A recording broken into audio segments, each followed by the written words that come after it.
저는 10개의 회사를 손에 쥐고 수천억 원의 자산을 가진 사람입니다. 그런데도 낡은 옷을 일부러 입고 시어머니가 될 분을 뵈러 갔더니 그분은 한참을 망설이다가 가보인 비치 팔찌를 제게 건네며 대를 이을 사람이 생겼다고 말씀하셨습니다. 제 이름은 이지아입니다. 겉으로 보기엔 지하철로 출퇴근하는 평범한 직장 여성처럼 보일지 모릅니다. 하지만 아무도 제가 10개의 회사의 지분을 소유하고 있으며 자산이 이미 수천억 원을 넘어섰다는 사실을 알지 못합니다. 이 회사들 중에는 IT 기술 개발을 하는 곳도 있고 명품 브랜드 유통을 담당하는 곳도 있으며 2개의 상장사도 있습니다. 모두 부모님께서 돌아가신 후 제가 직접 물려받아 관리하고 있습니다. 보통이라면 최고급 승용차를 타고 다니며 온몸에 명품을 두르는 삶을 살아야 마땅하겠지만 저는 낡은 옷을 즐겨 입습니다. 저는 낡은 옷을 즐겨 입는 편입니다. 옷장 속에서 가장 비싼 외투도 세일 기간의 백화점에서 가장 비싼 외투도 3년 전, 세일 기간의 백화점에서 3년 전. 민준 씨의 집은 평범한 공무원 가정입니다.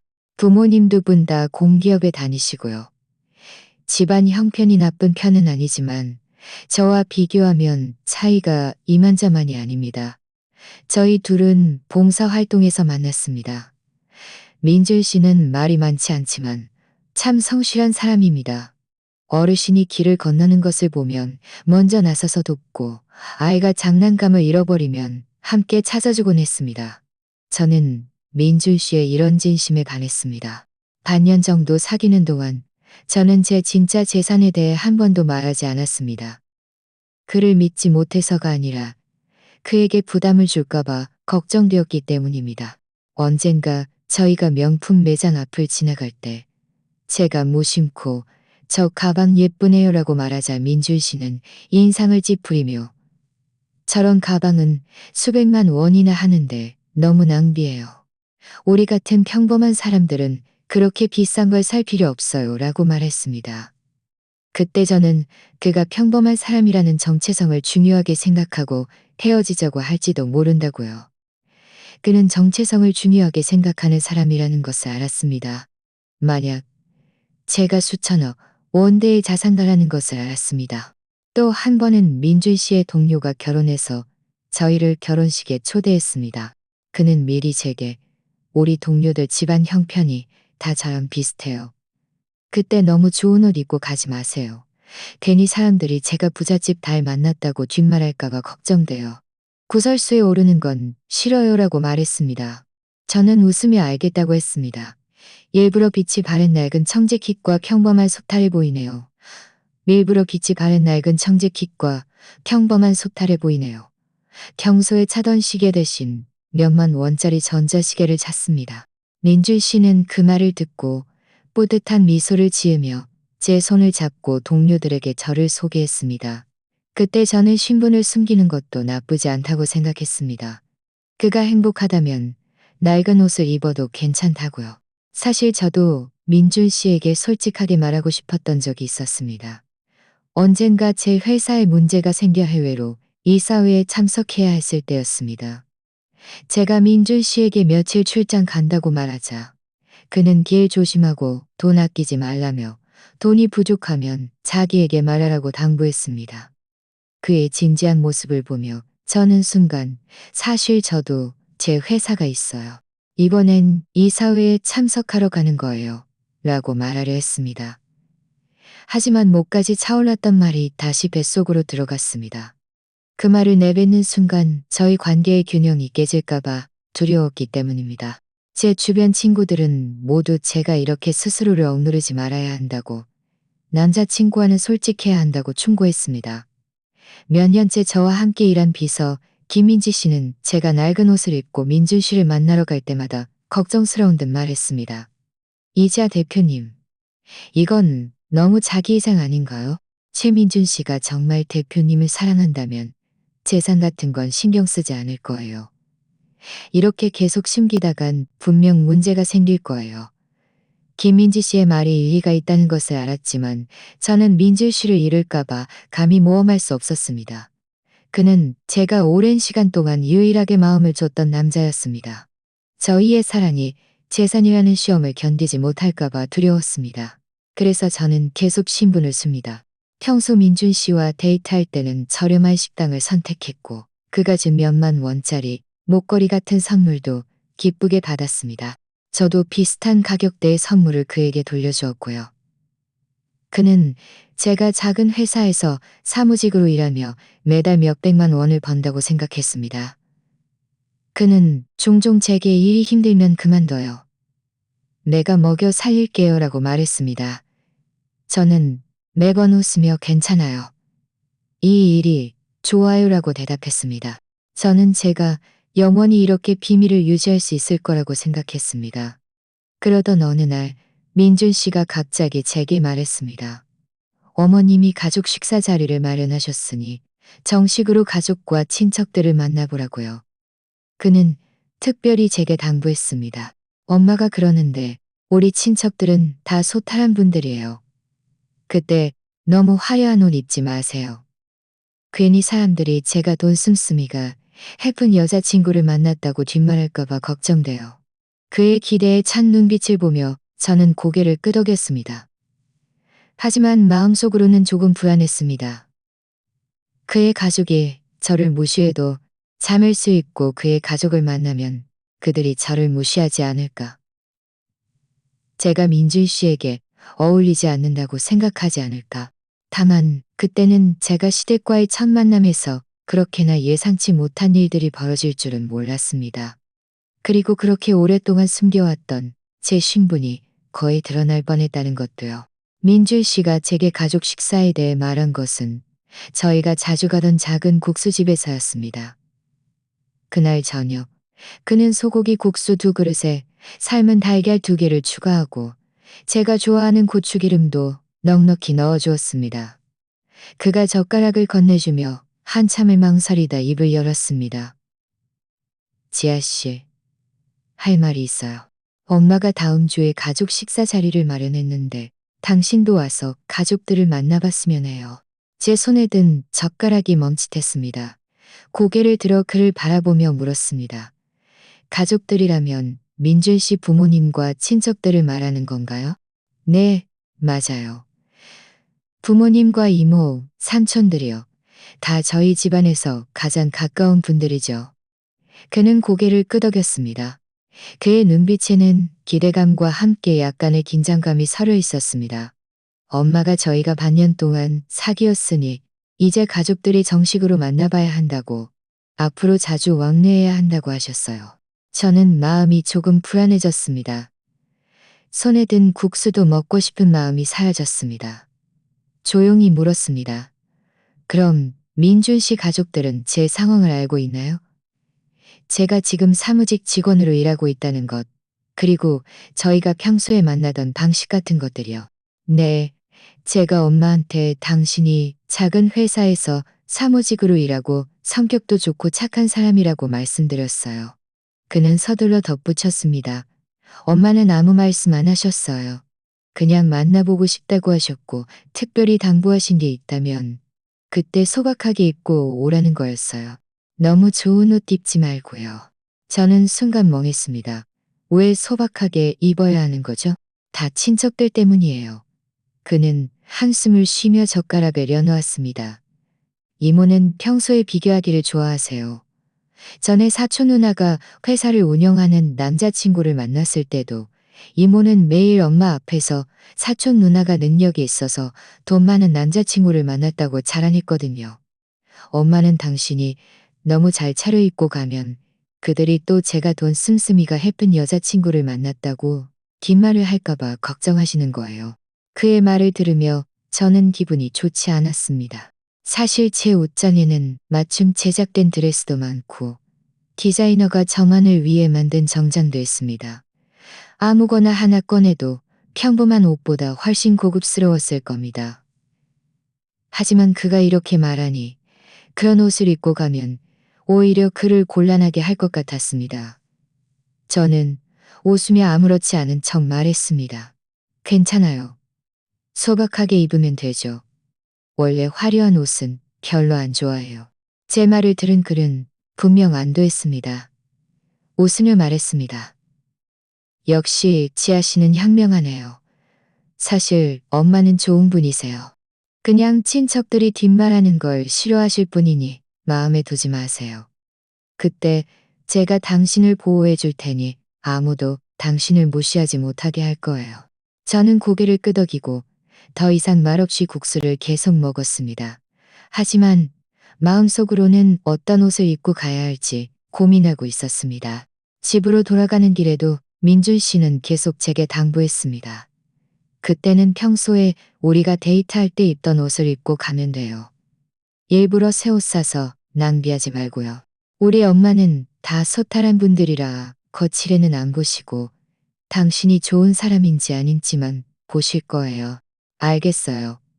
새 옷 안 살게요. 저는 웃으며 대답했지만 마음속으로는 이미 결정을 내렸습니다. 제 옷장 가장 아래 칸에는 옅은 하늘색 면마 셔츠와 카키색 스커트가 있었습니다.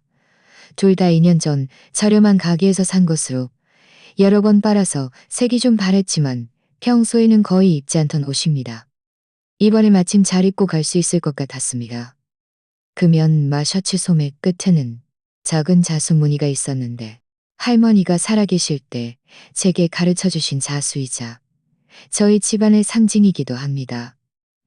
예전에는 이 옷을 입을 때마다 할머니를 그리워했지만 이번에 입고 가면 아무도 이 보잘것없는 낡은 옷을 수천억 원대의 자산과 연결지어 생각하지 못할 겁니다. 집에 돌아와 옷장을 열어 셔츠와 스커트를 꺼내 침대 위에 놓았습니다. 그 옆 옷걸이에는 며칠 전 받은 고급 맞춤 드레스가 걸려 있었습니다.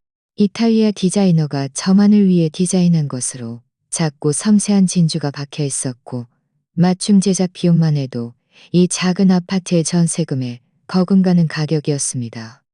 그 고급 드레스를 보고 다시 침대 위에 낡은 옷을 보니 마음이 조금 서글펐습니다. 사실 저도 예쁘게 차려입고 그의 가족을 만나고 싶었습니다. 굳이 저 자신을 숨길 필요 없이요.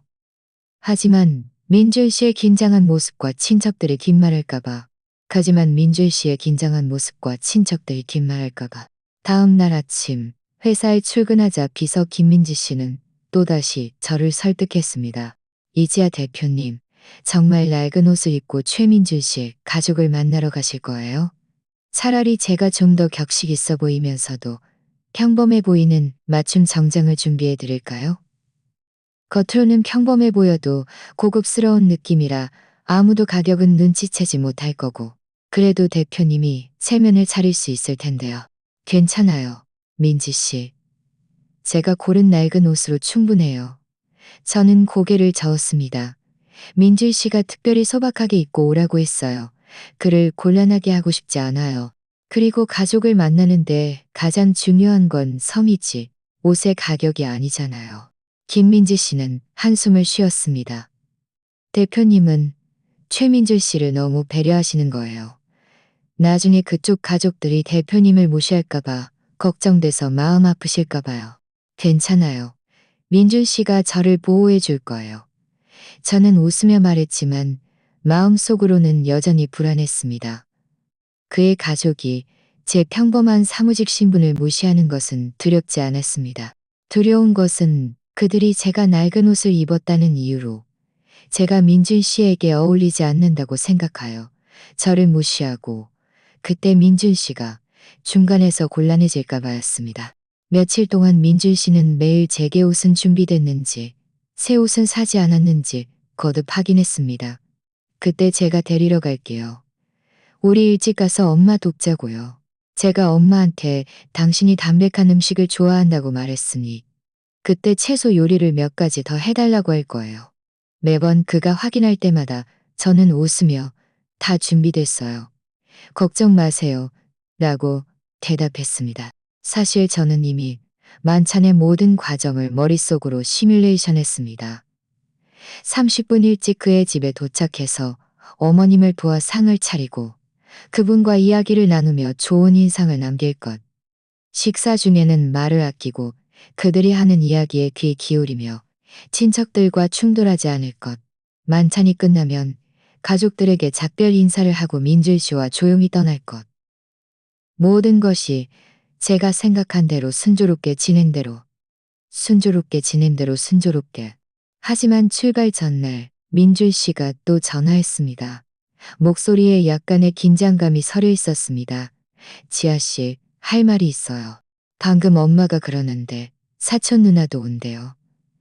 전에 회사를 운영하는 남자친구를 만났다는 그 사촌 누나요. 그때 그 누나랑 비교하지 마세요. 그 누나는 자랑하기를 좋아하니 마음에 두지 말고요. 저는 전화를 뜬 채 마음이 더 불안해졌습니다. 괜찮아요. 제가 알아요. 그 누나랑 비교하지 않을게요. 전화를 끊고 침대 위에 낡은 옷을 보며 깊이 한숨을 쉬었습니다. 어떻게든 가야만 했습니다. 민줄 씨를 위해서도 저희 관계를 위해서도요. 다만 그때는 제가 이 평범해 보이는 가족 식사 자리에서 그렇게나 많은 비아냥거림을 겪게 될 줄은 몰랐습니다. 그리고 그렇게 오랫동안 숨겨왔던 제 신분이 거의 드러날 뻔했다는 것도요. 약속 당일 아침, 저는 일찍 일어났습니다. 면마 셔츠와 스커트를 반듯하게 다림질하고 흰색 플랫 슈즈를 찾아 신었습니다. 간단하게 화장하여 깨끗하고 단정해 보이면서도 너무 꾸미지 않은 듯한 모습을 연출했습니다. 민주 씨가 저를 데리러 왔을 때 제가 입은 옷을 보고는 분명 안도하며 웃으며 말했습니다. 이 옷 정말 잘 어울려요. 소박하면서도 단정하고 엄마도 분명 좋아하실 거예요. 저는 그를 따라 차에 올랐습니다. 창밖으로 멀어지는 거리를 보며 마음속으로 조용히 기도했습니다. 오늘 식사가 순조롭게 진행되기를, 그의 가족들이 제게 잘해주기를, 저희의 사랑이 이 가족 상견례라는 시험을 견뎌내기를. 민준 씨의 집은 오래된 주택가 6층에 있었습니다. 엘리베이터가 없어서 저희는 과일과 음료수를 들고 한참을 걸어 올라가서야 문 앞에 도착했습니다. 2번 노크하자 문이 열렸습니다. 민준 씨의 어머니 김선영 여사님이 문 앞에 서 계셨습니다. 옅은 꽃무늬 원피스를 입고 머리는 단정하게 빗어 넘겼습니다. 민준 씨는 서둘러 웃으며 말했습니다. 엄마, 저희 왔어요. 이쪽은 이지아 씨예요. 저도 고개를 끄덕이며 예의 바르게 말했습니다. 안녕하세요. 이지아입니다. 폐를 끼치게 되어 죄송합니다. 김선영 여사님은 제게 시선을 한 번 훑었습니다. 낡은 셔츠부터 풀 슈즈까지 몇 초간 멈칫하더니 담담하게 말했습니다. 들어와라. 친척들 거의 다 왔다. 저는 그들을 따라 거실로 들어서자마자 멍했습니다. 거실에는 7, 8명 정도 되는 사람들이 앉아 있었습니다. 나이 지긋한 아주머니들도 있었고 저희 또래의 젊은 사람들도 있었습니다. 저희가 들어서자 모두 말을 멈추고 일제히 저를 바라보았습니다. 민준 씨의 이모 박미경 씨가 먼저 입을 열었습니다. 그녀는 금색으로 번쩍이는 원피스를 입고 과장된 귀걸이를 하고 있었습니다. 저를 위아래로 훑어보더니 웃으며 말했습니다. 이 애가 민준이 여자친구구나. 보기엔 참 조용해 보이는데 옷이 너무 소박한 거 아니니? 옆에 있던 삼촌 강진우 씨도 거들었습니다. 그러게 말이다. 시댁 식구들 처음 뵙는 자리에 어떻게 새 옷도 안 입고 오니? 옷이 다 해져서 빛이 바랜 걸 보니 집안 형편이 그렇게 좋지 않은 건가? 제 얼굴이 화끈거렸습니다. 무의식적으로 발끝을 꼼지락거리며 뭔가 변명하려 했지만 민준 씨가 먼저 입을 열었습니다. 이모, 삼촌. 지아 씨는 원래 새 옷을 별로 안 좋아해요. 낡은 옷이 편하다고 생각해서 그런 거지. 집안 형편이랑은 상관없어요. 편해도 그렇지. 그렇게 입고 올 수 있니? 이모는 콧방귀를 뀌며 옆에 명품 원피스를 입은 여자아이를 가리키며 말했습니다. 봐라. 네 사촌 누나는 오늘 새로 산 원피스를 입고 왔잖니. 남자친구도 명품 가방 사줬대더라. 여자애들은 그래도 좀 잘 차려입어야 체면이 서지. 명품을 입은 여자아이는 민준 씨의 사촌 누나 이수진 씨였습니다. 그녀는 의기양양하게 손에 든 가방을 흔들며 웃으며 말했습니다. 그러게 말이야, 민준아. 내가 너한테 하는 말은 아니지만 여자친구를 사귀려면 그래도 좀 꾸밀 줄 아는 사람을 만나야지. 지아 씨처럼 하고 다니면 사람들이 네가 학생 데리고 다니는 줄 알겠다. 친척들이 모두 웃기 시작했습니다. 그 웃음소리가 제 귀에는 유난히 거슬렸습니다. 저는 그 자리에 서서 어찌할 바를 몰랐습니다. 무슨 말을 해야 할지도 몰랐습니다. 민준 씨가 저를 변호하려 했지만 그가 입을 열자마자 김선영 여사님이 말을 잘랐습니다. 됐으니 그만 말해라. 다들 앉아. 음식 금방 나온다. 김선영 여사님은 말을 마치고 주방으로 돌아섰고 저를 다시는 쳐다보지 않았습니다. 민준 씨는 제 손을 잡고 조용히 말했습니다. 마음에 두지 마요. 이모는 원래 뒷말하기 좋아하니 신경 쓰지 마요. 저는 고개를 끄덕이고 그를 따라 소파 구석에 앉았습니다. 이어지는 30분 동안 친척들은 시끄럽게 이야기했지만 아무도 제게 말을 걸지 않았습니다. 가끔 저를 쳐다보는 시선에는 약간의 경멸이 담겨 있었습니다. 사촌 누나는 더욱이 옆 사람에게 수군거리며 일부러 제가 들으라는 듯 돈 없으면 연애도 하지 마라. 연애도 하지 마라. 듯 돈 없으면 연애도 하지 마라. 같은 말을 했습니다. 그에게 하소연해봤자 지금 상황이 바뀌는 것도 아니고 오히려 그를 콘을 꺼내 김민지 씨에게 메시지를 보내려다가도 휴대폰에 김민지 씨에게 메시지를 보내려다가도 얼마 지나지 않아 김선영 여사님이 주방에서 나오셨습니다. 손에 과일 한 접시를 들고 와서 거실 테이블에 놓으며 모두에게 말했습니다. 과일 씻어놨으니 다들 좀 먹어라. 그녀는 이모에게 사과 한 조각을 건네고 삼촌에게도 한 조각을 건넸습니다. 하지만 제 차례가 되자 저를 건너뛰고 옆에 앉은 젊은이에게 과일을 건넸습니다.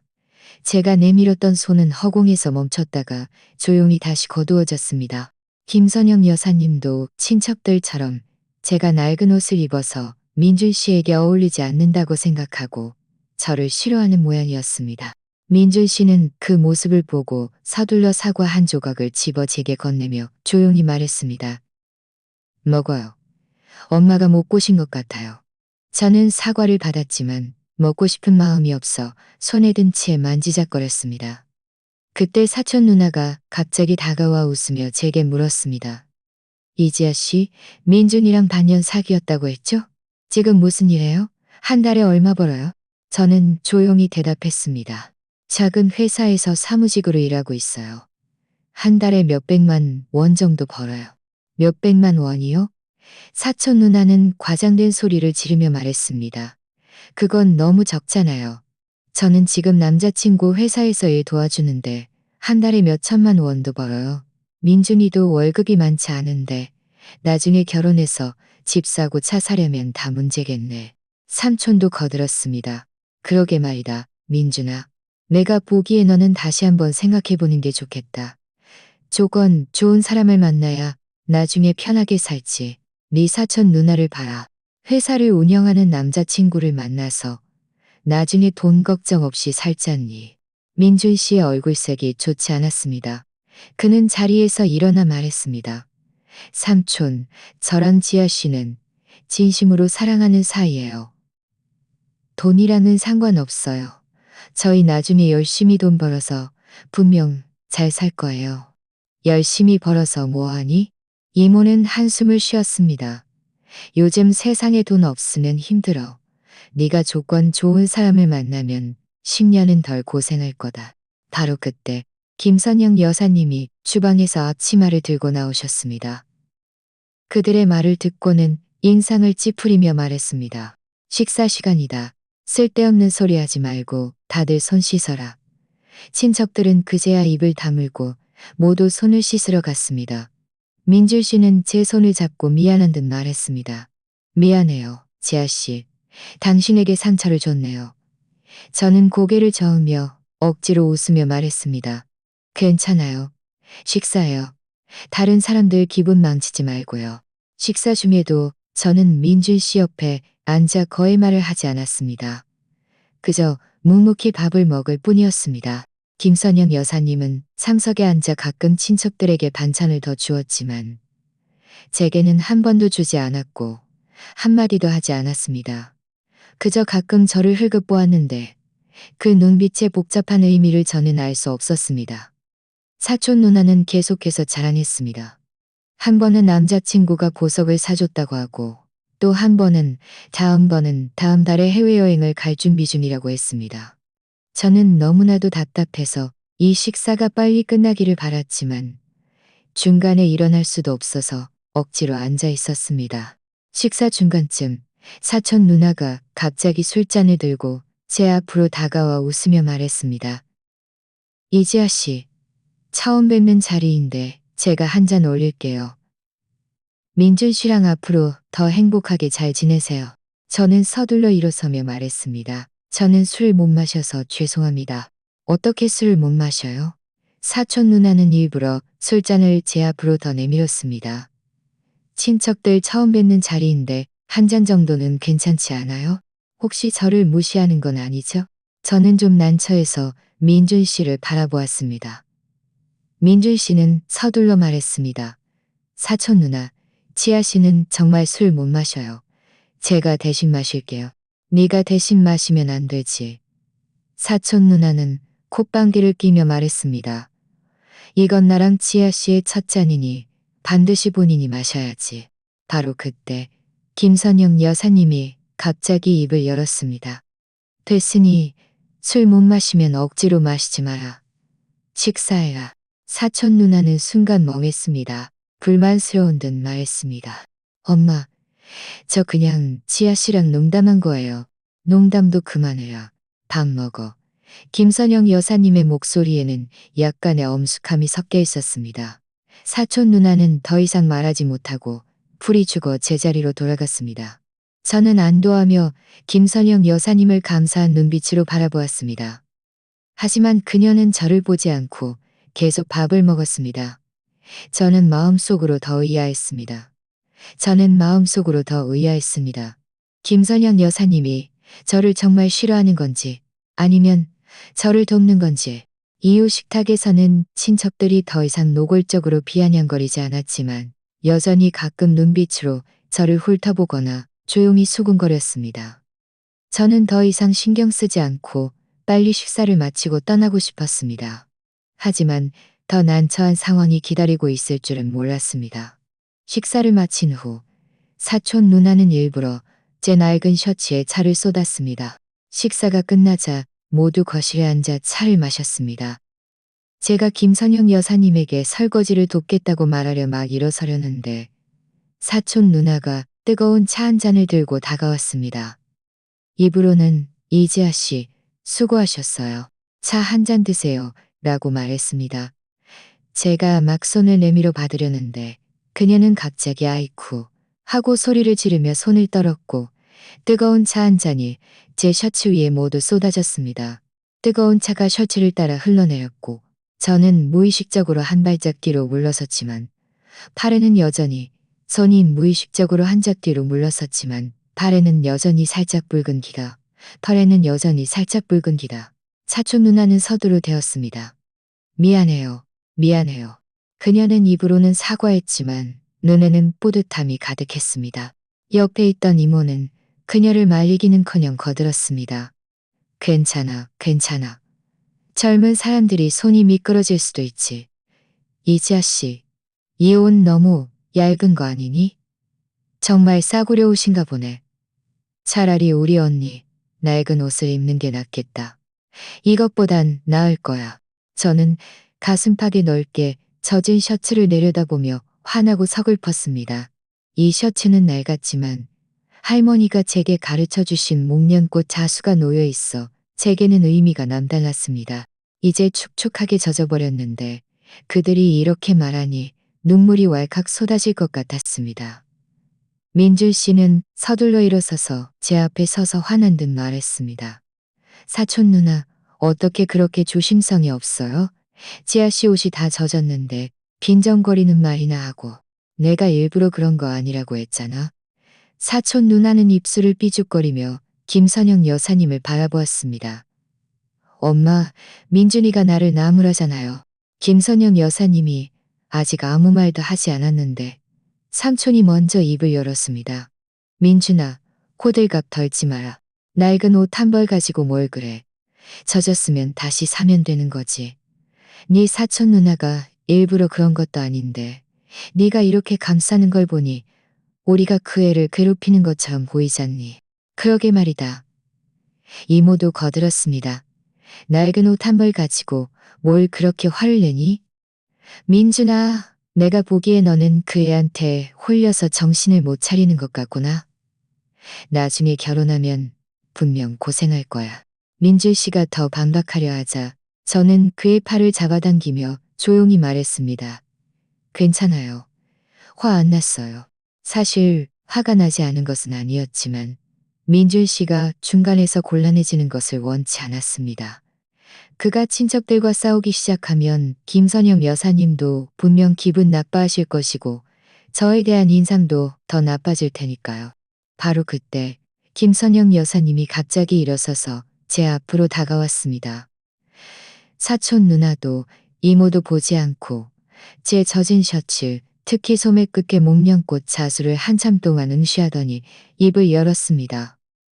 됐으니 다들 그만 싸워라. 옷이 젖으면 분명 불편하겠지. 내가 가서 갈아입을 옷을 찾아줄게. 말을 마치고 그녀는 침실로 돌아섰습니다.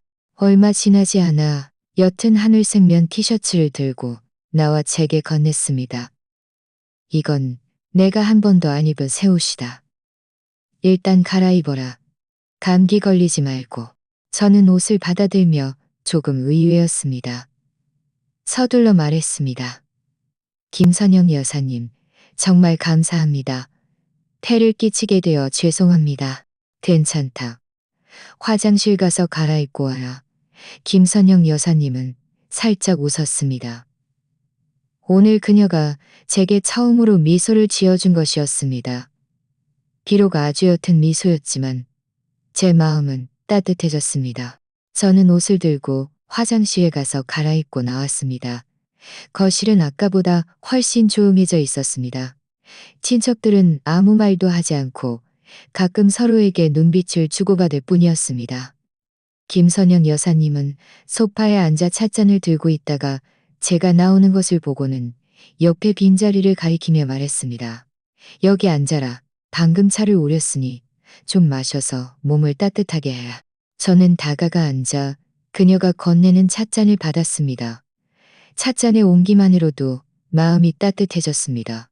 김선영 여사님은 저를 보지 않고 천천히 말했습니다. 사실 말이다. 사는 것이 옷 입는 것과 같단다. 비싼 옷을 입는 것이 중요한 것이 아니라 편안한 것이 가장 중요하지.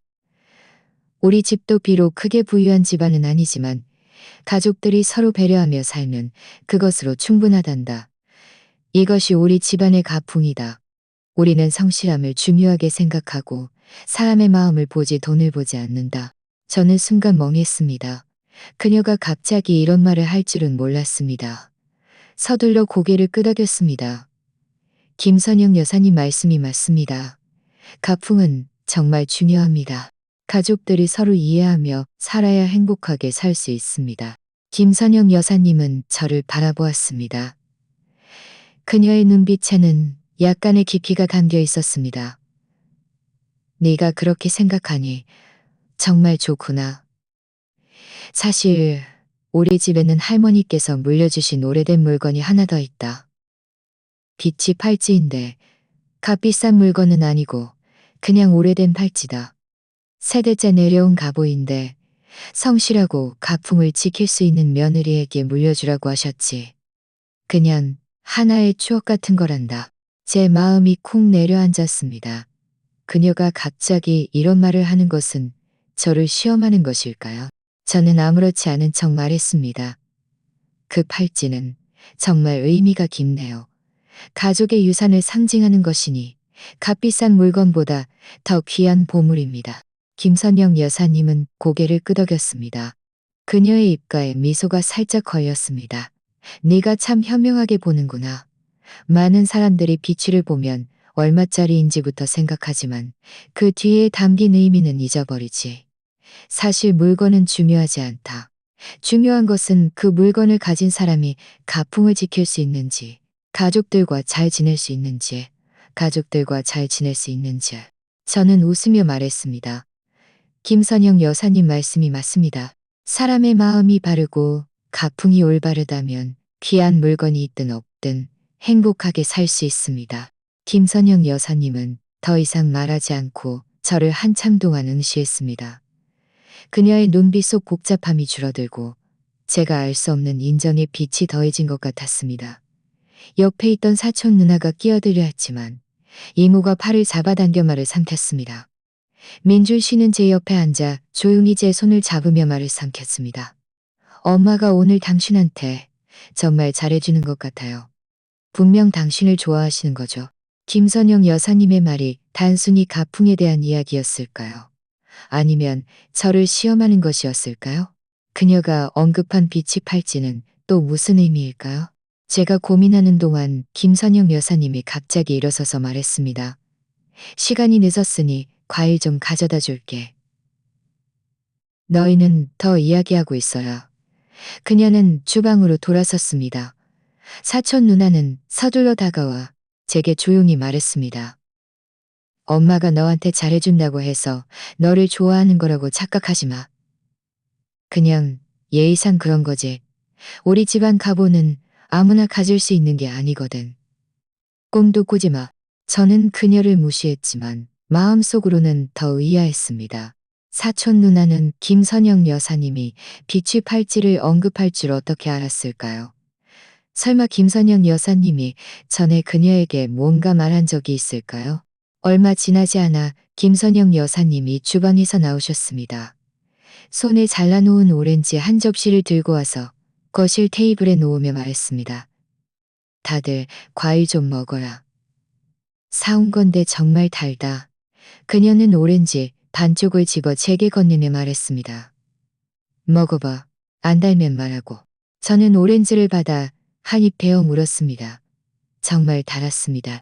김선영 여사님은 저를 보며 웃으며 말했습니다. 달면 많이 먹어라. 사실 사람도 과일과 같단다. 겉모습은 평범해 보여도 속은 달콤할 수 있고 겉모습은 화려해 보여도 속은 시큼할 수 있지. 사는 것은 직접 겪어봐야 좋은지 나쁜지 알 수 있는 거란다. 저는 순간 그녀가 저에게 암시하는 바를 깨달았습니다. 그녀는 사람을 볼 때 겉모습이 아니라 내면을 본다는 것을요. 저는 웃으며 말했습니다. 김선영 여사님 말씀이 정말 맞습니다. 앞으로 저는 이 오렌지처럼 성실하게 살며 민줄 씨와 행복하게 지내겠습니다. 어머님의 기대에 부응할게요.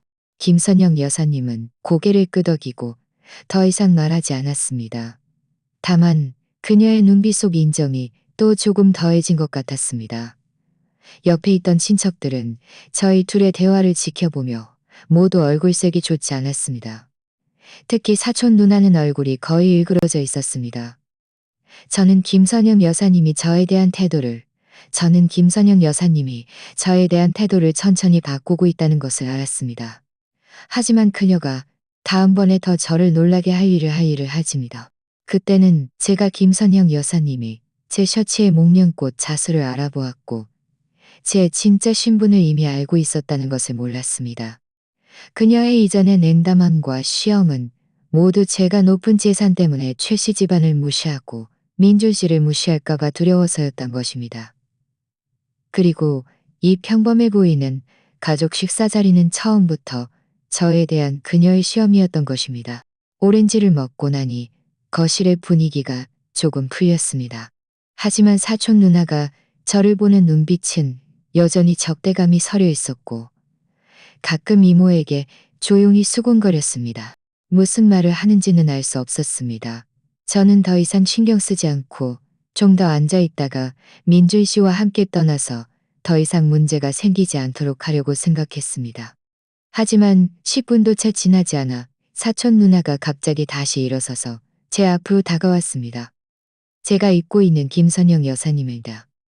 제가 입고 있는 김선영 여사님이면 입턴명 여사님을 가리키며 웃으며 말했습니다. 이지아 씨, 제 옷 잘 어울리네요. 그녀의 말이 나오자 친척들의 시선이 또다시 제게 집중되었습니다. 눈빛에는 구경거리를 보는 듯한 의미가 담겨 있었습니다. 그러게 말이다, 이지아 씨. 여자애들은 그래도 옷을 좀 더 사야지. 맨날 같은 옷만 입으면 너무 초라하잖니. 혹시 돈이 부족하면 이모한테 말해라. 이모가 돈 좀 줄 테니 새 옷 몇 벌 사 입어라. 제 마음속에서 화가 치밀어 올랐습니다. 그들은 겉으로는 저를 걱정하는 척했지만 사실은 제가 가난해서 새 옷을 살 돈도 없다고 비아냥거리는 것이었습니다. 저는 주먹을 꽉 쥐고 막 반박하려는데 민준 씨가 먼저 일어섰습니다. 이모, 삼촌, 그렇게 말하지 마세요. 지아 씨는 그냥 옷 사는 걸 안 좋아할 뿐이에요. 돈이 없는 게 아니라 평소에 아낀 돈을 다 봉사단체에 기부했어요. 다른 어떤 분들보다도 마음이 따뜻한 사람이에요. 기부? 사촌 누나는 비웃으며 말했습니다. 민준아, 허풍 떨지 마. 한 달에 몇백만 원 버는 사무직 직원이 얼마나 돈이 있다고 기부를 해? 내가 보기에 너는 그 애한테 속은 거야. 그 애가 가난하다는 걸 내가 알까봐 일부러 대범한 척하는 거지. 말도 안 돼. 민주 씨는 화가 나서 목소리가 높아졌습니다. 이지아 씨는 그런 사람이 아니야. 그 애가 어떤 사람인지는 내가 잘 알아. 너는 뭘 아는데. 삼촌은 찻잔을 내려놓고 천천히 말했습니다. 민준아, 너는 아직 너무 어려. 여자들 마음은 복잡한 법이다. 그 애가 정말 돈이 많다면 이렇게 입고 우리를 만나러 왔겠니? 새 옷 한 벌도 못 살 정도로? 내가 보기에 너는 다시 한번 잘 생각해봐. 나중에 속아서도 모를 테니. 그러게 말이다. 이모도 거들었습니다. 민준아, 결혼은 평생의 일이다. 조건 좋은 사람을 만나야 나중에 편하게 살 수 있지. 이지아 씨 같은 사람은 너에게 도움이 안 될 뿐만 아니라 네가 먹여 살려야 할 거야. 너는 뭘 보고 그러니?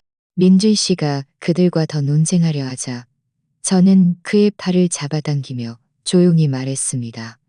싸우지 마요. 그들과는 말이 안 통해요. 우리 가요. 저는 더 이상 그들과 말싸움하고 싶지 않았고 민준 씨가 저 때문에 친척들과 싸우는 것도 원치 않았습니다.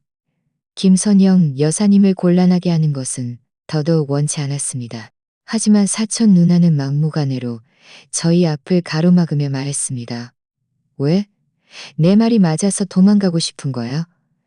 이지아 씨, 네가 정말 능력이 있다면 돈을 좀 꺼내서 증명해봐. 여기서 가난한 척하지 말고. 사촌 누나, 너무 심하잖아. 민준 씨는 화가 나서 얼굴이 빨개졌고 손을 뻗어 사촌 누나를 밀치어했습니다. 김선영 여사님이 갑자기 입을 열었습니다. 됐으니 다들 그만 싸워라. 김선영 여사님의 목소리는 크지 않았지만 위험이 서려 있었습니다. 친척들은 순간 조용해졌고 아무도 더 이상 말을 하지 못했습니다. 사촌 누나는 입술을 삐죽거리며 불만스러운 듯 말했습니다. 엄마, 분명 저 애가 너 입 다물어. 김선영 여사님이 사촌 누나를 노려보았습니다. 아까 차를 쏟은 것부터 지금까지 너는 한 번도 멈추지 않았어. 이지아 씨는 손님인데 네가 이렇게 대하는 게 말이 되니?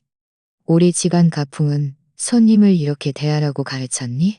사촌 누나는 김선영 여사님에게 혼나서 눈가가 붉어졌습니다.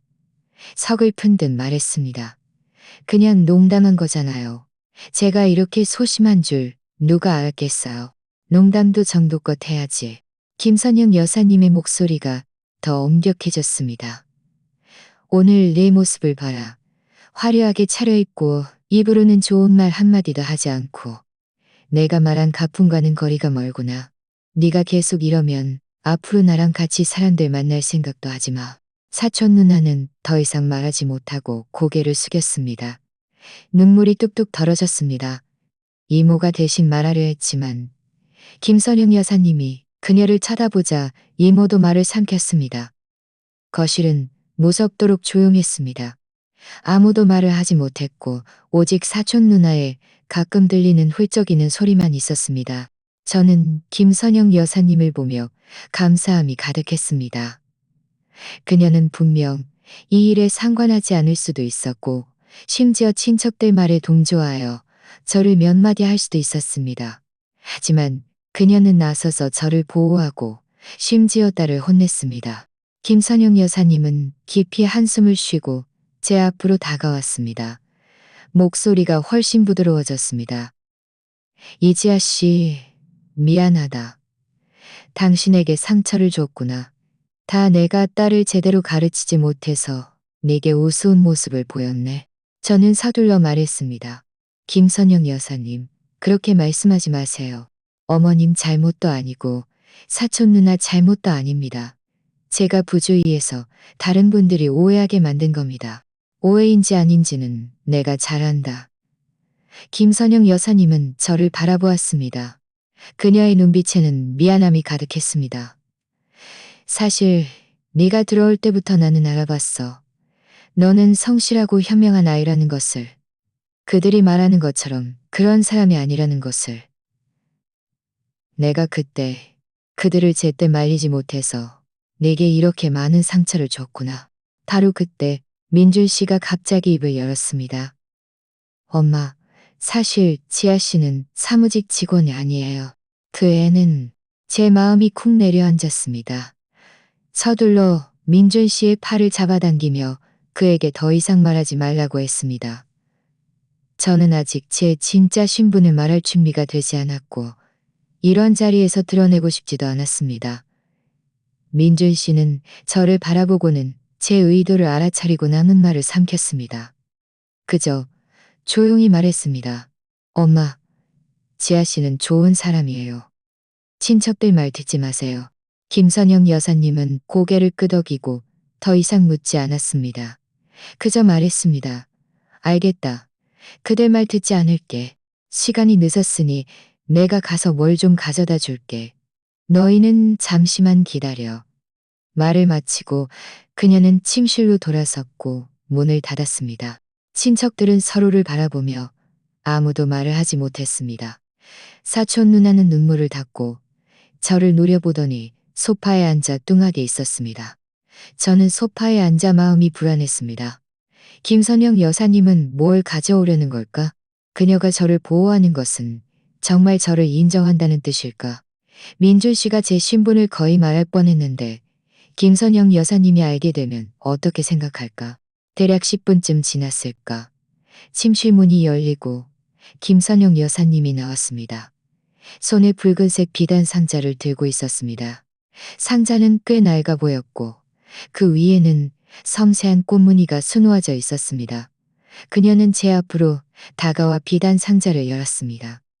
그 안에는 초록색 비치 팔찌가 놓여 있었습니다. 투명하고 은은한 문양이 있어 한눈에 보아도 평범한 낡은 팔찌가 아니었습니다. 친척들은 모두 경악했습니다. 이모는 참지 못하고 말했습니다. 언니, 이걸 왜 꺼내셨어요? 이건 우리 집안 갑오잖아요. 김선영 여사님은 그녀를 무시하고 저를 바라보며 진지하게 말했습니다. 이지아 씨, 이게 바로 내가 너한테 말한 그 비취 팔찌다. 세대째 내려온 갑오지. 전에 누구에게도 주지 않았어. 성실하고 가풍을 지킬 수 있는 며느리를 기다리고 있었던 거야. 오늘 너를 보니 이 팔찌가 드디어 합당한 주인을 찾았다는 것을 알겠구나. 저는 순간 멍했습니다. 반응할 수가 없었습니다. 김선영 여사님, 어머님께서 이걸 제게 주시겠다고요? 안 됩니다. 이건 너무 귀한 물건이라 제가 받을 수 없습니다.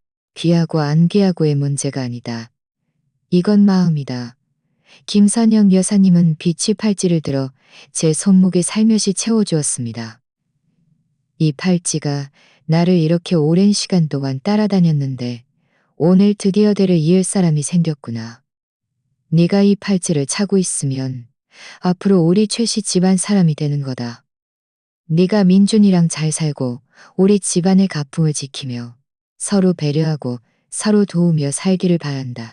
제 손목에 갑자기 하나의 무게가 더해졌습니다. 차가운 비취가 피부에 닿았지만 제 마음은 따뜻해졌습니다. 저는 김선영 여사님을 바라보며 눈물이 왈칵 쏟아질 것 같았습니다. 김선영 여사님, 정말 감사합니다. 민준 씨와 행복하게 잘 살겠습니다. 어머님의 기대에 부응할게요. 친척들은 모두 얼이 빠졌습니다. 특히 사촌 누나는 눈을 동그랗게 뜨고 믿을 수 없다는 듯 말했습니다. 엄마, 어떻게 가보를 저희한테 줘요? 이건 저한테 줘야죠. 제가 엄마 딸이잖아요. 김선영 여사님은 그녀를 흘끗 보더니 담담하게 말했습니다. 이 팔찌는 최 씨 집안 며느리에게 물려주는 거지 딸에게 물려주는 게 아니다.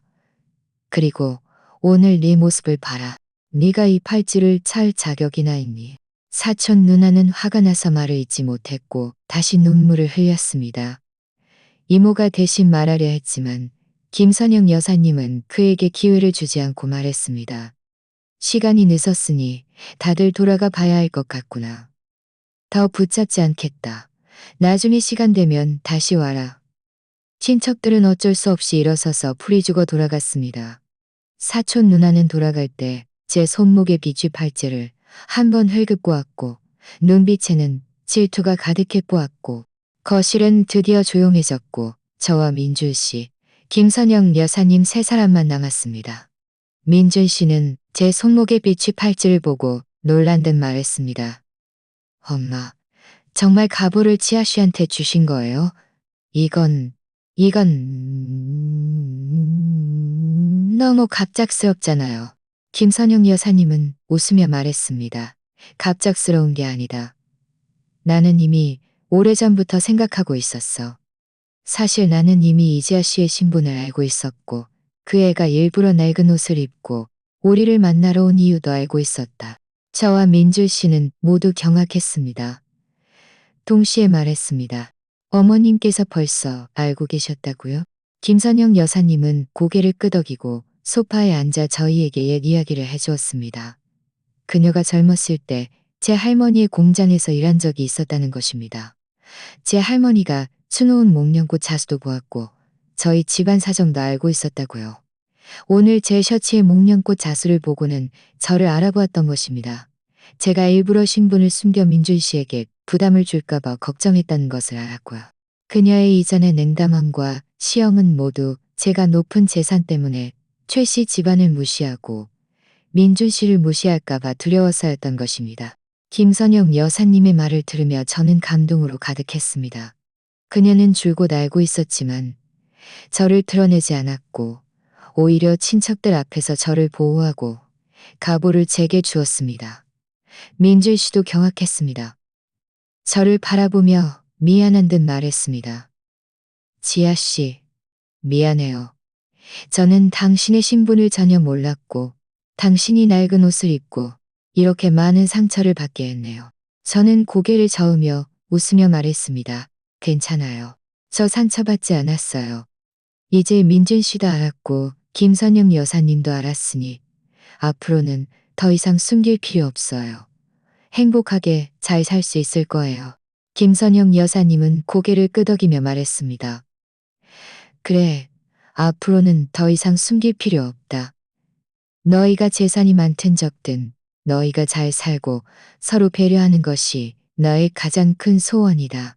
이 팔찌가 네 손에 있으니 나는 안심이다.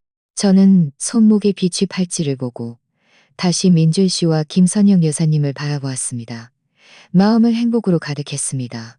오늘부터 제 삶이 달라질 것이라는 것을 알았습니다. 더 이상 저 자신을 숨길 필요도 없고 낡은 옷을 입을 필요도 없습니다. 그리고 더 중요한 것은 저를 이해하고 지지해주는 가족을 찾았다는 것입니다. 다만 저는 다음 날 친척들이 또다시 찾아와 예상치 못한 문제를 가져올 줄은 몰랐습니다. 다음 날 아침 제가 민준 씨와 김선영 여사님과 함께 아침 식사를 하고 있는데 문 두드리는 소리가 들렸습니다. 김선영 여사님이 문을 열자 이모와 삼촌, 사촌 누나가 문 앞에 서 있었습니다. 손에는 과일을 들고 있었고 얼굴에는 어색한 미소가 걸려 있었습니다. 제 마음이 쿵 내려앉았습니다. 그들이 분명 좋은 의도로 온 것이 아니라는 것을 알았습니다. 민준 씨도 인상을 찌푸리며 조용히 말했습니다. 그들이 왜 왔지? 김선영 여사님은 그들을 들어오게 하며 담담하게 말했습니다. 이렇게 일찍 무슨 일로 왔니? 이모는 과일을 거실 테이블에 내려놓고 웃으며 말했습니다. 언니, 저희 그냥 언니도 보고 이지아 씨랑 이야기도 좀 나누려고 왔어요. 어제 일은 저희가 잘못했어요. 이지아 씨한테 그런 뒷말을 해서는 안 되는 거였는데 오늘 특별히 사과하러 왔어요. 사촌 누나도 거들었습니다. 이지아 씨, 미안해요. 어제는 제가 너무 충동적이었어요. 그렇게 당신한테 못되게 굴어서는 안 되는 거였는데 마음에 두지 마세요. 그들은 입으로는 사과했지만 눈빛은 계속 제 손목의 비취 팔찌와 거실의 가구들을 훑어보고 있었습니다. 분명 다른 속셈이 있는 것이었습니다. 저는 그들을 드러내지 않고 그저 웃으며 말했습니다. 괜찮아요. 어제 일은 다 잊었어요. 신경 쓰지 마세요. 삼촌이 헛기침을 하며 아무렇지 않은 척 말했습니다. 이지아 씨, 어제 제가 민준이한테 듣기로는 집안 형편이 꽤 좋다고 하던데 전에 정말 고생 많으셨겠어요. 낡은 옷을 입고 우리를 만나러 오셔야 했으니 저는 마음속으로 그들의 김선영 여사님이나 사촌 누나를 통해 제 진짜 신분을 알게 되었고 오늘 일부러 친한 척하러 온 것이라고 생각했습니다. 저는 직접 대답하지 않고 그저 말했습니다. 그럭저럭 괜찮아요. 그냥 작은 사업을 하는 정도라 아주 좋은 편은 아닙니다. 작은 사업이요? 이모는 눈을 반짝이며 서둘러 말했습니다. 이지아 씨, 이제 민준이랑도 거의 결혼할 사이가 됐으니 우리 다 한 가족이잖아요.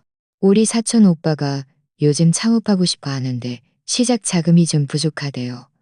혹시 좀 도와줄 수 있을까요? 많이도 말고 그냥 몇억 원 정도면 돼요. 저는 그들이 이렇게 직설적으로 나올 줄은 몰랐습니다. 사과하자마자 바로 돈 이야기를 꺼내니 기분이 좋지 않았습니다. 민준 씨도 화가 나서 말했습니다. 이모, 사촌 오빠가 창업하는 건 자기 능력으로 해야지. 어떻게 지아 씨한테 돈을 내라고 해요? 민준아, 그 말은 틀렸어. 삼촌은 인상을 찌푸리며 말했습니다. 다 한 가족인데 서로 돕는 게 당연한 거 아니니? 이지아 씨가 조건이 좋으니 사촌 오빠를 좀 도와주면 어떠니? 나중에 사촌 오빠가 사업에 성공하면 너희를 잊을 리 없잖니. 사촌 누나도 거들었습니다. 그러게 말이야, 이지아 씨. 당신은 지금 우리 집안 가보를 차고 있으니 우리 최씨 집안 사람이 됐잖아. 가족을 돕는 건 당연한 일이지. 그리고 몇억 원 정도는 당신에게 아무것도 아니잖아. 그냥 우리한테 주는 처신사 선물이라고 생각하면 되지. 처신사 선물? 김선영 여사님이 갑자기 입을 열었습니다. 목소리가 엄숙했습니다. 너희 어제 이지아 씨한테 냉담하게 비아냥거리더니 오늘 그 애가 조건이 좋다는 거라니까 몇억 원짜리 처신사 선물을 달라고 해? 너희 같은 도리가 어디 있니? 이모는 얼굴색이 변하며 말했습니다. 언니, 저희가 돈을 요구하는 게 아니에요. 그냥 사촌 오빠가 사업에 성공하면 분명 갚을 거예요. 그리고 이지아 씨가 우리 집안 가보를 차고 있으니 아무런 표시도 없으면 안 되잖아요? 이 팔찌는 꽤 값비싼 물건인데 이 팔찌는 내가 자원해서 이지아 씨에게 준 거다. 너희랑은 상관없어. 김선영 여사님은 일어서서 제 앞에 서서 말했습니다. 전에 너희는 이지아 씨를 무시하고 민준이에게 어울리지 않는다고 말했지. 이제 그 애가 조건이 좋다는 걸 아니까 연주를 되려 하고 이득을 챙기려 해? 너희는 창피한 줄도 모르니? 우리 집안의 가풍은 너희가 이렇게 살라고 가르치지 않았다. 삼촌도 화가 나서 말했습니다. 언니, 어떻게 남의 편을 들어요? 우리는 언니 친동생이고 친여동생인데 이지아 씨는 그냥 외부인인데 어떻게 우리를 안 돕고 그 애를 돕는 거예요? 이지아 씨는 외부인이 아니다. 내가 인정한 최씨 집안 며느리다. 김선영 여사님의 태도는 단호했습니다. 너희가 정말 진심으로 우리와 친척으로 지내고 싶다면 돈 이야기는 꺼내지 마라. 만약 이득을 챙기러 온 거라면 지금 당장 나가라. 우리 집은 너희를 환영하지 않는다. 이모는 김선영 여사님이 이렇게 단호하게 나올 줄은 몰랐습니다. 얼굴이 새빨개졌습니다. 언니, 너무 심하시네요. 이 가보는 원래 우리 집안에 남아 우리 딸이나 언니 딸에게 줘야 하는 거잖아요. 어떻게 외부인에게 줄 수 있어요? 내가 보기에 언니는 그 애한테 속은 거야. 나는 속지 않았다. 김선영 여사님은 서랍에서 낡은 사진 한 장을 꺼내 거실 테이블에 놓았습니다. 이건 내가 젊었을 때 이지아 씨 할머니 공장에서 찍은 사진이다. 사진 속 목련꽃 자수가 이지아 씨가 어제 입었던 셔츠의 자수와 똑같이. 나는 이미 오래전부터 알아봤고 그 애의 신분도 알고 있었다. 내가 팔찌를 그 애에게 준 것은 그 애가 성실하고 현명하며 이 팔찌를 찰 자격이 있고 민준이에게도 어울리기 있고. 친척들은 사진을 보고 다시 저를 보며 모두 경악했습니다. 사촌 누나는 믿을 수 없다는 듯 말했습니다. 엄마, 당신은 벌써 그의 신분을 알고 있었어요? 그럼 어제는 왜? 나는 어제 너희의 사람됨을 보고 싶었던 거다. 너희가 그 애가 낡은 옷을 입었다는 이유로 그 애를 무시하지 않을지. 김선영 여사님은 비웃으며 말했습니다. 결국 너희는 나를 실망시키지 않았지. 하나같이 남의 말 하기 좋아하고 아첨하기 바쁜 입으로는 좋은 말 한마디도 하지 않고. 이제 그 애가 조건이 좋다는 걸 아니까 또 비위를 맞추러 오니? 너희는 창피한 줄도 모르니. 이모가 또 변명하려 하자 제가 갑자기 입을 열었습니다. 이모, 삼촌, 사촌 오빠가 창업 자금이 필요하다면 제가 도와줄 수 있습니다. 하지만 그냥 주는 것이 아니라 투자입니다. 저는 제 팀에게 사촌 오빠의 프로젝트를 평가하게 할 것입니다. 만약 프로젝트가 시행 가능하다면 저는 정상적인 투자 절차에 따라 진행할 것입니다. 계약서도 모두 작성하고 받아야 할 수익도 줄어들지 않을 것입니다. 하지만 그냥 몇억 원을 달라고 하신다면 죄송하지만 저는 그렇게 하신다면 저는 잠시 멈췄다가 말했습니다. 그리고 이 가보는 김선영 여사님께서 자원해서 제게 주신 것입니다. 저는 이 팔찌를 소중히 여기고 잘 보관할 것입니다. 앞으로 민준 씨와 결혼하면 김선영 여사님을 잘 모시고 최 씨 집안의 가풍을 지킬 것입니다. 어머님을 실망시키지 않을게요. 친척분들께서는 정말 진심으로 친척으로 지내고 싶다면 저희는 환영합니다. 하지만 그저 연주를 대려하고 이득을 챙기려 한다면 앞으로는 더 이상 왕래하지 않는 것이 좋겠습니다. 말을 마치고 저는 휴대폰을 꺼내 비서 김민지 씨에게 전화했습니다. 민지 씨, 전에 제가 준비하라고 했던 투자 평가표를 민준 씨의 집으로 한 부 보내주세요. 그리고 변호사 두 분도 함께 데리고 오세요. 필요하다면 현장에서 계약서를 작성할 수도 있습니다. 전화를 끊자 친척들은 모두 얼이 빠졌습니다. 그들은 제가 정말 실력이 있고 감히 변호사를 부를 줄은 몰랐던 것입니다. 이모는 얼굴이 새하얗게 질려 조용히 말했습니다. 이지아 씨, 저희가 그냥 해본 말이에요. 진심으로 받아들이지 마세요. 변호사님께 폐를 끼칠 필요 없어요. 맞아요, 맞아요. 삼촌도 서둘러 말했습니다. 저희는 그냥 사과하러 온 거예요. 투자는 나중에 다시 이야기해요. 나중에 다시 이야기해요. 사촌 누나도 이전의 오만함이 사라지고 고개를 숙인 채 저를 쳐다보지 못했습니다. 김선영 여사님은 그들의 모습을 보더니 더 이상 말하지 않고 그저 차갑게 말했습니다. 밥도 다 먹었고 사과도 했으니 너희는 이제 돌아가야 할 것 같구나. 이지아 씨와 민준이 출근하는데 방해하지 마라. 친척들은 더 이상 머물지 못하고 서둘러 풀이 주고 돌아갔습니다. 사촌 누나는 돌아갈 때 제 손목에 비취 팔찌를 훔쳐보았고 눈빛에는 질투가 가득했지만 더 이상 아무 말도 하지 못했습니다. 거실은 드디어 조용해졌습니다. 김선영 여사님은 안도하며 제 옆에 앉아 웃으며 말했습니다. 고맙다, 이지아 씨. 아까 네가 없었으면 나는 어떻게 그들에게 말해야 할지 몰랐을 거야. 감사해야 할 사람은 제가 김선영 여사님입니다. 저는 그녀의 손을 잡고 진심으로 말했습니다. 줄곧 저를 보호해 주시고 이렇게 중요한 가보를 제게 주셔서 정말 감사합니다. 민준 씨도 다가와 제 손을 잡고 미안한 듯 말했습니다. 지아 씨, 미안해요. 다 제 친척들 때문에 당신이 이렇게 많은 상처를 받았네요. 앞으로는 다시는 그들이 당신을 괴롭히지 못하게 할 거예요. 저는 웃으며 말했습니다. 괜찮아요. 다 지난 일이에요. 사실 저는 그들에게도 감사해야 해요. 그들이 없었다면 저도 이렇게 빨리 당신들께 신분을 밝히지 못했을 것이고 당신들이 이렇게 저를 보호해 주는 것도 몰랐을 테니까요. 바로 그때 문벨이 또 울렸습니다. 이번에는 김민지 씨가 변호사들과 투자 평가표를 들고 온 것이었습니다. 저는 그들에게 평가표를 거실 테이블에 놓게 하고 김선영 여사님과 민준 씨에게 말했습니다. 만약 사촌 오빠가 정말 창업하고 싶다면 이 평가표를 먼저 보게 해주세요.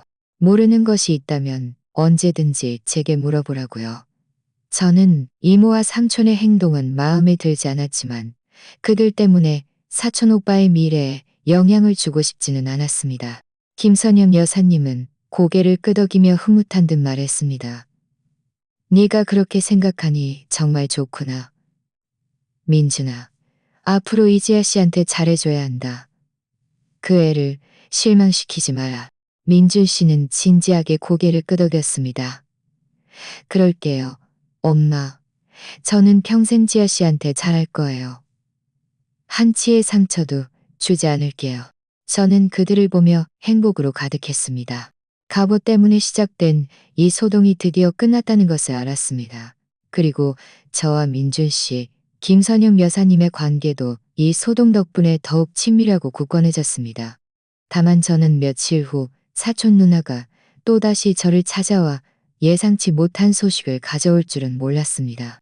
사촌 누나가 저를 찾아온 것은 제 회사 건물 아래 카페에서였습니다. 그녀는 이전처럼 거만하지 않고 오히려 고개를 숙인 채 손가락을 꼼지락거리고 있었는데 매우 긴장해 보였습니다. 저는 커피 2잔을 시키고 한 잔을 그녀 앞으로 밀어주며 단도직입적으로 물었습니다. 무슨 일이에요? 그녀는 커피를 한 모금 마시고 한참을 망설이다 조용히 말했습니다. 이지아 씨, 할 말이 있어요. 오빠의 창업에 관한 일이에요. 제 마음이 움직였습니다. 전에 이모와 삼촌이 사촌 오빠에게 투자해달라고 했던 일이 떠올랐습니다. 서둘러 물었습니다. 왜요? 사촌 오빠의 프로젝트에 문제가 생겼나요? 사촌 누나는 고개를 끄덕였습니다. 눈가가 살짝 붉어졌습니다. 우리 오빠 프로젝트는 그가 말한 것처럼 그렇게 좋지 않아요. 전에 당신들한테 안정적인 고객이 있고 빠르게 수익을 낼 수 있다고 말한 건 다 거짓말이에요. 사실 그는 핵심 기술도 제대로 해결하지 못했고 외부에도 빚이 많아요. 저는 순간 멈했습니다.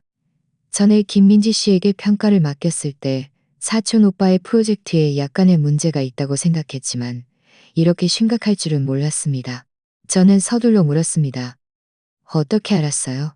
왜 일찍 이모와 삼촌께 말씀드리지 않았어요? 저도 어제 알았어요. 사촌 누나의 목소리에는 울음기가 섞여 있었습니다.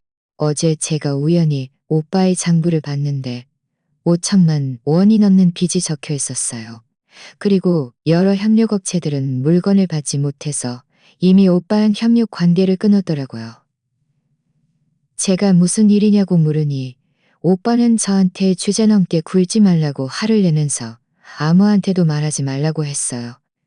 당신의 투자금만 받으면 그 구멍을 메울 수 있다고 했어요. 그녀는 잠시 멈췄다가 다시 말했습니다. 하지만 저는 정말 우리 오빠가 더 깊이 빠지는 걸 보고 있을 수가 없어요. 만약 당신이 정말 돈을 투자하면 결국 손해를 볼 거예요. 그때 가서 저희 집은 돈도 갚지 못하고 당신한테 빚만 지게 될 거예요. 제 양심이 허락하지 않아요. 사촌 누나의 풀이 죽은 모습을 보며 제 마음속의 화도 많이 사그라들었습니다. 사실 그녀는 본성이 나쁘지 않고 그저 이모와 삼촌에게 너무 사랑받아서 약간 고집스럽고 현실을 모르는 것 같았습니다. 지금 스스로 진실을 말해주는 것은 정말 쉽지 않은 일이었습니다. 저는 그녀에게 휴지 한 장을 건네며 말했습니다. 고마워요. 이 모든 걸 제게 말해줘서. 만약 당신이 말해주지 않았다면 저는 김선영 여사님 체면 때문에 심층 평가 후에 투자를 고려했을지도 몰라요. 그때는 손실이 훨씬 컸을 거예요. 그럼 이제 어떻게 할 거예요?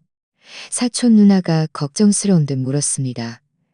우리 오빠는 아직 집에서 이모와 삼촌한테 허풍 떨면서 당신이 분명 투자할 거라고 기다려보라고 자랑하고 있거든요. 김선영 여사님과 민준 씨한테 말해서 진실을 알게 할 거예요. 저는 잠시 생각하다가 덧붙였습니다. 하지만 걱정 마세요. 저는 직접적으로 당신을 드러내지 않을 거예요. 당신들 집안의 체면을 살려줄 겁니다. 그냥 평가 결과 프로젝트 위험이 너무 커서 투자에 적합하지 않다고 말할 거예요. 사촌 누나는 감사한 눈빛으로 저를 바라보았습니다. 고마워요, 이지아 씨. 전에 제가 당신한테 그렇게 못되게 굴었는데도 당신은 우리를 도와주려고 하네요. 고마워할 필요 없어요. 저는 웃으며 말했습니다. 저는 그저 해야 할 일을 했을 뿐이에요. 그리고 저와 민준 씨는 앞으로 결혼할 사이니 우리도 한 가족이에요. 가족이 불 속으로 뛰어드는 걸 보고만 있을 수는 없죠. 카페에서 나온 후 저는 바로 민준 씨 집으로 갔습니다.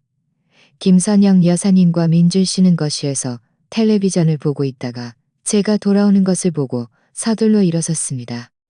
왜 이렇게 일찍 돌아왔니? 회사 안 바빠? 저는 소파에 앉아 사촌 누나가 제게 말해준 내용과 평가표에 적힌 문제점들을 하나하나 그들에게 말해주었습니다. 민준 씨는 듣고 나서 화가 나서 얼굴이 빨개졌습니다. 사촌 오빠가 어떻게 그렇게 거짓말을 할 수 있어요? 우리뿐만 아니라 자기 가족까지 속이다니 너무 심하잖아요. 김선영 여사님도 인상을 찌푸리며 한숨을 쉬었습니다. 나는 그들의 프로젝트가 좀 불안하다고 생각했어. 전에 그와 이야기할 때도 그가 하는 말이 항상 모호하고 애매했어. 이렇게 많은 사람들을 속였을 줄은 몰랐네.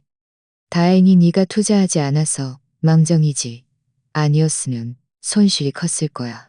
저는 이미 사촌 누나에게 직접적으로 드러내지 않고 프로젝트 위험이 너무 커서 투자에 적합하지 않다고 말할 거라고 했어요. 저는 그들을 보며 다시 말했습니다.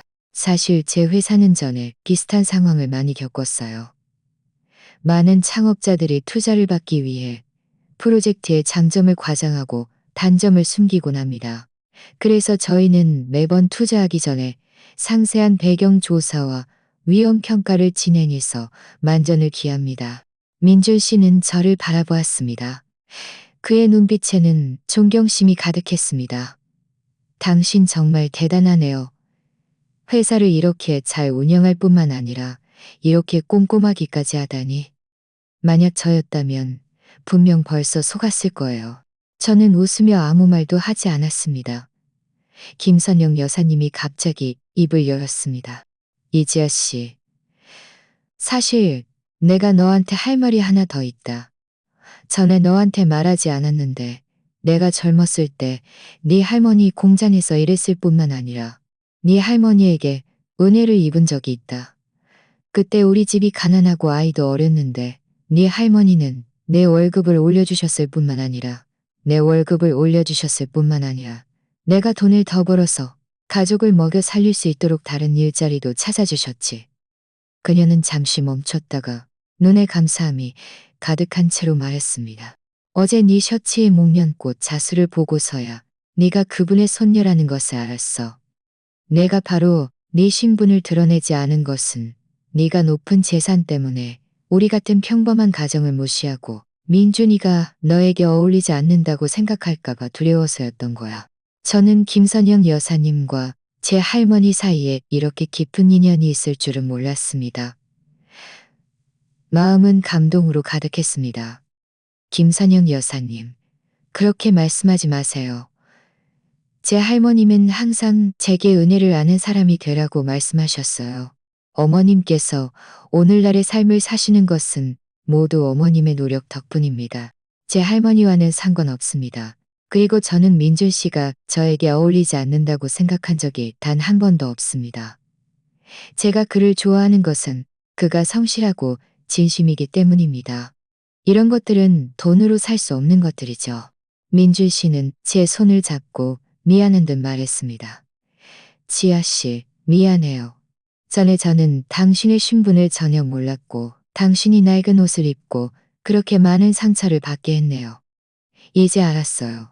당신이 신분을 숨긴 것은 다 저를 위해서였고 제가 부담을 느낄까 봐였죠. 앞으로는 다시는 당신에게 상처를 주지 않을 거예요. 열심히 일해서 빨리 당신에게 따라잡을게요. 당신이 다른 사람들에게 제가 당신의 남자친구라고 자랑스럽게 말할 수 있도록요. 저는 웃으며 말했습니다. 저에게 따라잡을 필요 없어요. 우리는 한 가족이에요. 앞으로 함께 노력하면 돼요. 김선영 여사님은 저희를 보며 흐뭇하게 웃었습니다. 좋다. 함께 노력해라. 앞으로 우리 집은 더 이상 아무것도 숨길 필요 없다. 무슨 일이든 함께 상의하고 서로 도우면 분명 더 잘 살 수 있을 거야. 이 팔찌가 네 손에 있으니 나는 안심이다. 바로 그때 민준 씨의 휴대폰이 울렸습니다. 삼촌에게서 온 전화였습니다. 투자에 대해 재촉하는 내용이었습니다. 민준 씨는 저와 김선영 여사님을 번갈아 보고 깊이 한숨을 쉬더니 전화를 받았습니다. 삼촌, 이지아 씨가 사촌 오빠의 프로젝트를 이미 평가했어요. 위험이 너무 커서 투자에 적합하지 않아요. 삼촌은 사촌 오빠에 적합하지 않아요. 사촌은 사촌 오빠에게 더 이상 거짓말하지 말고 빨리 빚 갚고 성실하게 일자리를 찾으라고 하세요. 그렇지 않으면 결국 더 깊이 빠지라고 하세요. 고 한마디 하고 전화를 끊었습니다. 민준 씨는 전화를 끊고 안도하며 한숨을 쉬었습니다.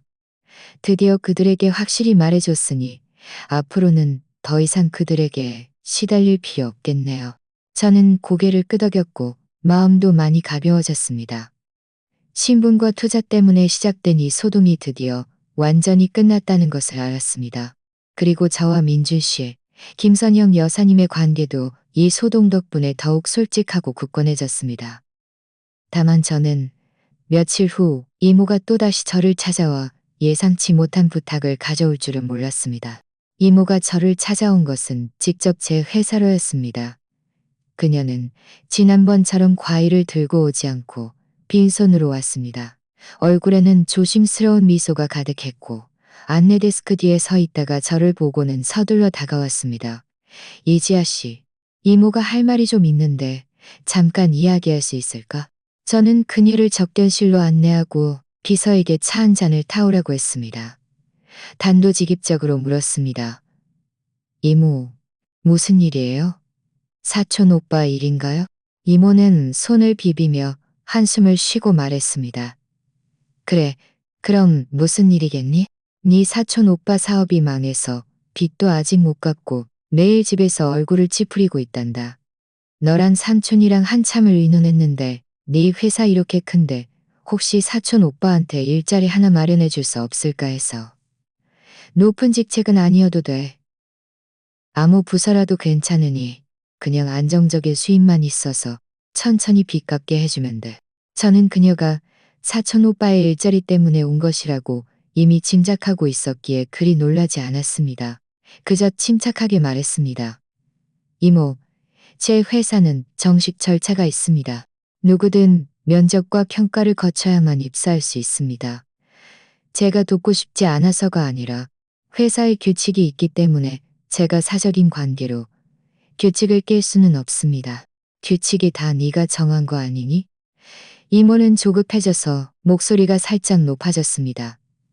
봐라, 너 지금 대단한 대표님이잖아. 한마디면 되는데 사촌 오빠한테 절차를 밟게 할 필요가 뭐니? 그리고 너는 우리 집안 가보를 차고 있으니 최씨 집안 사람이 됐잖아.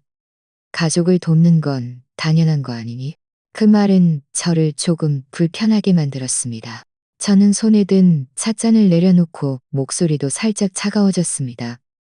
이모, 가보는 김선영 여사님께서 자원해서 제게 주신 것입니다.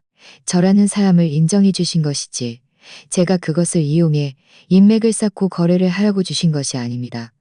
가족을 돕는 것은 문제없지만 원칙을 지켜야 합니다. 어족을 돕는 것은 문제없지만 죄송하지만 저는 들어줄 수 없습니다. 제가 면접에 참여하게 할 수 있습니다. 이모는 얼굴이 새빨개졌습니다. 계속 변명하려 했습니다. 네 사촌 오빠가 왜 능력이 없어? 전에 창업할 때도 생각은 있었어. 그냥 운이 나빴을 뿐이지. 네가 그에게 기회를 주면 분명 잘할 수 있을 거야. 능력이 있는지 없는지는 말로 하는 것이 아니라 행동으로 보여주는 것입니다. 저는 그녀의 말을 잘랐습니다. 전에 사촌 오빠가 창업할 때 성실하게 시장 조사를 하고 기술 개발을 했다면 오늘날 이렇게 되지 않았을 것입니다. 지금도 지름길을 찾으려 한다면 제가 그에게 일자리를 마련해 준다고 해도 오래가지 못할 것입니다. 이모는 제 말에 반박하지 못하고 고개를 숙인 채 한참을 침묵했습니다. 한참 후에야 천천히 일어서서 테이블 위에 회사 채용 공고를 집어들며 조용히 말했습니다. 그럼 내가 돌아가서 그에게 이력서를 제출하라고 할게. 만약 면접을 통과하지 못해도 우리를 탓하지는 마라. 저는 고개를 끄덕였습니다. 그가 진지하게 준비하고 정말 능력이 있다면 저는 분명 환영합니다. 하지만 통과하지 못한다면 저도 어쩔 수 없습니다. 그저 그 자신이 충분히 노력하지 않았다고밖에 말할 수 없습니다. 이모는 더 이상 말없이 고개를 숙인 채 돌아갔습니다. 그녀의 뒷모습을 보며 김선영 여사님은 한숨을 쉬었습니다. 이지아 씨, 당신에게 상처를 줬구나. 다 내가 이 언니를 제대로 관리하지 못해서 그래. 괜찮아요, 김선영 여사님. 저는 웃으며 말했습니다.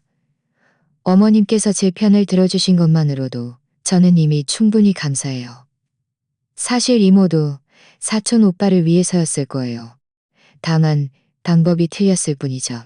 김선영 여사님은 보온병을 열었습니다. 그 안에는 그녀가 끓인 갈비탕이 있었습니다.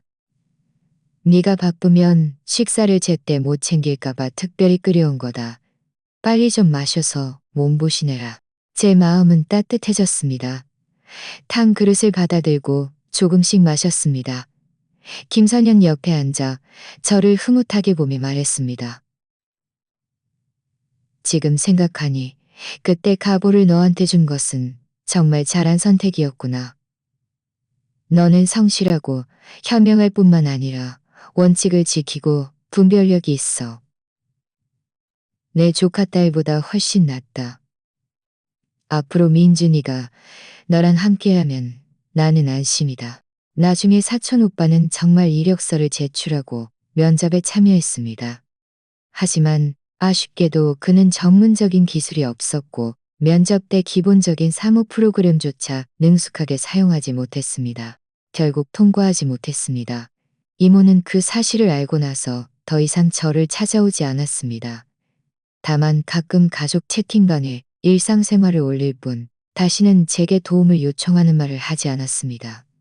삼촌도 많이 수그러들었습니다.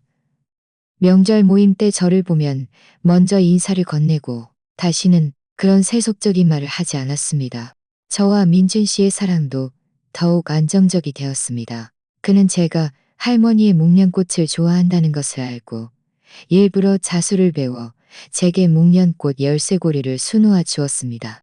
비록 바느질이 조금 삐뚤빼뚤했지만 저는 너무나도 감동했습니다. 김선영 여사님도 자주 저희를 집으로 초대해 식사를 시켰고 매번 제가 좋아하는 반찬을 해주셨습니다. 그리고 제 할머니의 옛 이야기도 해주셨는데 마치 저를 친딸처럼 여기시는 것 같았습니다. 언젠가 가족 모임에서 사촌 누나가 먼저 제게 사과했습니다. 이지아 씨, 전에 제가 잘못했어요. 당신한테 그렇게 못되게 굴고 일부러 차도 쏟았는데 저를 너무 미워하지 마세요. 앞으로 우리 잘 지내요. 저는 웃으며 말했습니다. 괜찮아요. 다 지난 일이에요. 앞으로 우리 모두 한 가족이니 서로 배려하며 잘 지내면 돼요. 눈앞의 화목한 모습을 보며 제 마음은 행복으로 가득했습니다.